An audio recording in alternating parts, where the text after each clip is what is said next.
So there was, we are told, free, frank and fearless discussion, the Prime Minister with leaders from Jammu and Kashmir. 14 leaders, 4 former chief ministers, deputy chief ministers, other elected leaders, those who have faith in democracy and constitution.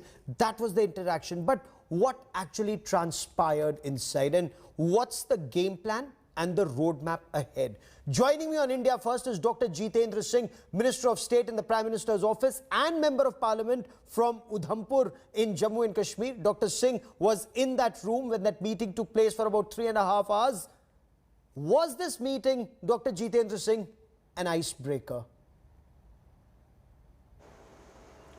Certainly, I would say that, as Prime Minister himself put it, he was keen to have this meeting much earlier actually. But because of COVID and the constraints accompanying it, it couldn't be accomplished. But I think it goes to the credit of the Prime Minister. It also speaks volumes about his sincerity and commitment towards Jammu and Kashmir, that the moment there was some kind of relaxation in the COVID guidelines, the very first meeting to have taken place at 7 LKM was this one, physically. And never before, I think, the Prime Minister had ever physically, face-to-face, held a meeting with so many persons in a single room under a single roof. So to that extent, I think it also makes a huge sense, and also is a notable feature and event that the first ever meeting convened by the Prime Minister or happening with the Prime Minister soon after the relaxation of the pandemic constraints is the one with the leaders and the representatives of the various political parties from Jammu and Kashmir. But on the issue of delimitation, this exercise is underway. What was the conversation like on delimitation? How many people or how many parties are on board in Jammu and in Kashmir? Yeah, generally speaking, yes, everybody on the board, as I said yesterday also in the briefing following the meeting, everybody expressed his and her commitment towards democratic ethos of India, towards the development, also towards justice to all, and also to the Constitution of India. So I think that is a huge relief and also vindication in the background of certain cynics and critics who think otherwise. Okay. But on the specific issue of delimitation, Minister, several leaders, we are told, they raised the issue of why was the delimitation exercise taking place now? Why not perhaps either after elections or when there is an elected government in place both in Jammu, in Jammu and Kashmir? I think there is an unexplained aspect of this which is possibly not been understood enough. Sometimes the parallel is drawn why we could go ahead with an election in so and so state with the delimitation not having taken place yet, or to take place following the election, why over here. But I think what is important to keep in mind is that in Jammu and Kashmir there was an anomaly existing of the number of seats, and it had been recommended the number of seats have to be increased, which had not happened. And then the motives were being attached to the powers that be, to the political party in power, that there was a deliberate attempt to delay that delimitation. So I think by going ahead with delimitation, there is a lot of vindication not only for the ruling political party, namely the Bharatiya Janata Party, but for all political parties who have stakes in Jammu and Kashmir. Because now nobody can attach motives that the delimitation is being deliberately delayed or stalled because there is apprehension about the composition of seats undergoing a change or the number of seats undergoing a change. So I think that huge correction, both constitutionally, electorally and morally, had to take place, which was something quite different from several other states of the country.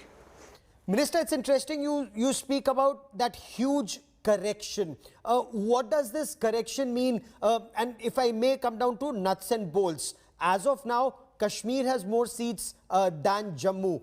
In 87 seats, 46 Kashmir, about 37 Jammu. Post delimitation, will Jammu and Kashmir have equal number of seats? Is that what this exercise hope to achieve? See, I can't be judgmental, nor do I have the mandate to draw conclusions on that, because ultimate prerogative lies on the wisdom and the conclusions drawn by the members of the Delimitation Commission. But I'm sure, given the credibility and the fair deal which the Delimitation Commission is always known to have exercised, I'm sure whatever happens would be with a fair sense of electoral justice. So electoral justice would prevail. That is more important than anything else.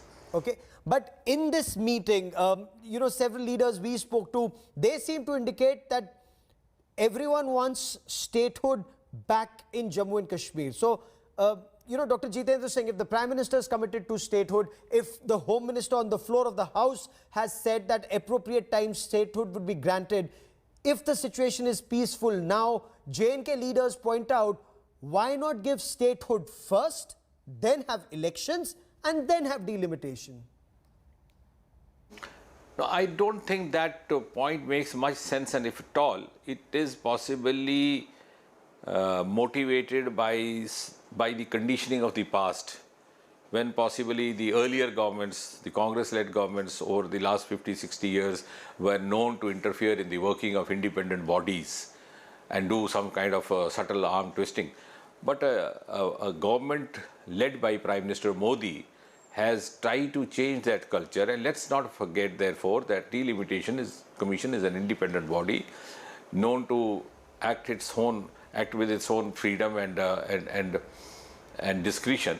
And therefore, there is no reason to believe or to apprehend that if the delimitation exercise happens under the LG regime, then there would be some kind of interference happening. I think that amounts to questioning the very credibility and the trustworthiness of the Delimitation Commission. And I think that has a political connotation in the sense that over the last 50, 60 years, maybe the earlier governments led by Congress and its allies were indulging in that and put that kind of cynicism in the minds of certain people. But I'm sure with the passage of time, this anomaly and this cynicism has also sought to be redeemed under Prime Minister Modi. And therefore, let's all trust and have faith. The Delimitation Commission, whether in a state or in a UT, whether under a LG or under a governor, would discharge its role and responsibility to the best of its constitutional sense and responsibility. Okay. What is the Prime Minister's roadmap for Jammu and Kashmir? I'm told the Prime Minister walked around the room and interacted with leaders individually. Do we have details of what is the Prime Minister's game plan and strategy and the roadmap to remove this Dil ki Duri and Dilli ki Duri?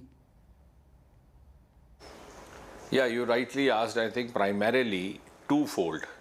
A, to reinforce and strengthen grassroots democracy in Jammu and Kashmir, and B, development. Now, as far as the first part of it is concerned, how can we forget that for the last 60, 70 years, Jammu and Kashmir was the only territory in whole of India which had been deprived of district development councils. And for the first time, we have district development council elections held, we have district development councils in place. Then, because of certain constitutional barriers or taking advantage of those constitutional arrangements, the powers that be over there never allowed the implementation of 73rd and 74th Amendment of the Panchayat Act, as a result of which the local bodies were deprived of direct funding from the center, which is otherwise available in other states and other UTs. So that anomaly also is now corrected in the last 2-3 years, which also is a reflection of Prime Minister's commitment to give a true grassroots democracy with a multi-tier system. And that is happening for the first time. It's for the first time that, because earlier on I believe the people of Jammu and Kashmir would not even heard what this DDC is all about or what District Council is all about. And then after we have an assembly election and the elected legislators of the assembly, and with the parliament members already in place, we would actually have the true sense of democracy in place in Jammu and Kashmir in the similar manner as it is in the other states and other UTs. And I think that is the true essence of democracy, a true essence of the democratic system for which our forefathers led all that struggle. So this true sense of democracy that you talk about now, is it with leaders of who are there today? For example, Omar Abdullah, Mehbooba Mufti, Ghulam Nabi Azad and others, will they take this process forward, or were you hoping for new leadership to emerge after DDC elections? What's the roadmap of the political process in Jammu and in Kashmir? As you must have gathered from the reports of the meeting that was held under the chairmanship of Prime Minister Modi, all the political parties were unanimous in putting across their view that they stand for democratic process, they stand for political process, they are also ready to cooperate with the delimitation exercise. And Prime Minister walked one step extra to say that he would rather like all the political parties to get involved in the delimitation process so that it is able to fulfill its objective to the optimum extent. So that itself, I think, is a great beginning and a good omen and a good sense prevailing across the party lines. Fair enough. So you see this meeting as an icebreaker and a good omen. We will track the story very closely. Minister, for the moment, many thanks for joining me here on